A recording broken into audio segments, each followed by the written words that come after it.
Hi, it's me again with Corel Tips and Tricks, a innovative way to make a drop shadow without using the drop shadow or any kind of shadow tool.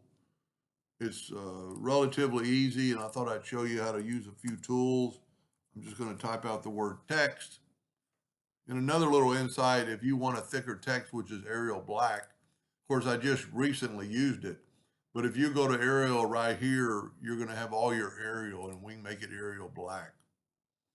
Now this thing is 23 inches long, so I'm going to make my nudge factor 25. And I'm going to hit the plus key on the keyboard and move that out of the way. Then I'm going to take this one, I'm going to left click, no fill, right click, black outline. I'm going to control D and make a duplicate.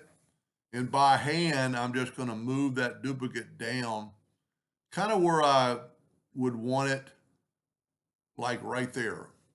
And now to get that shadow part, I'm going to use my smart fill tool. I'm going to use this blue. I'm going to fill that in. I'm going to nudge it over. I'm going to nudge over all the shadows that I should be able to see.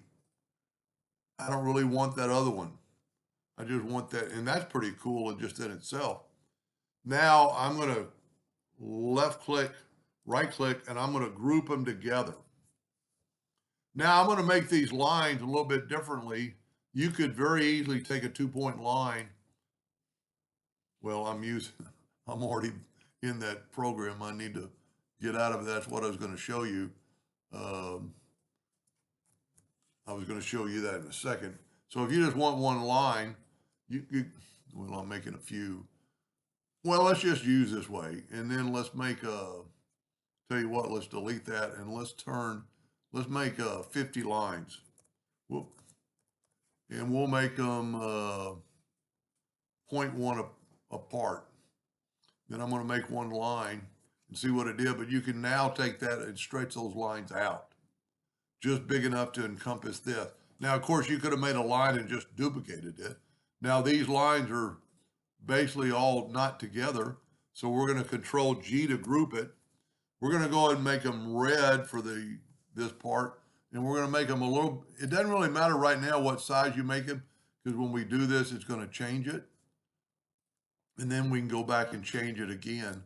So I'm going to put this at a little bit of an angle, like double clicking and then rotating it. And I'm not going to move this. I'm going to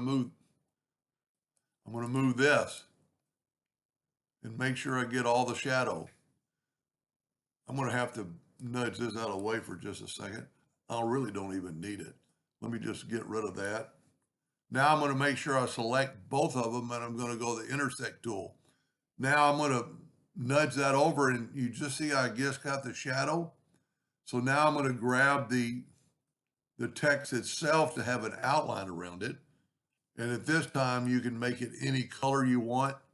So we're going to select it. We're going to make it red just for this video. And then we're going to make it, see, it didn't matter what size point you made it. That's too thick, because you're going to have to change that anyway.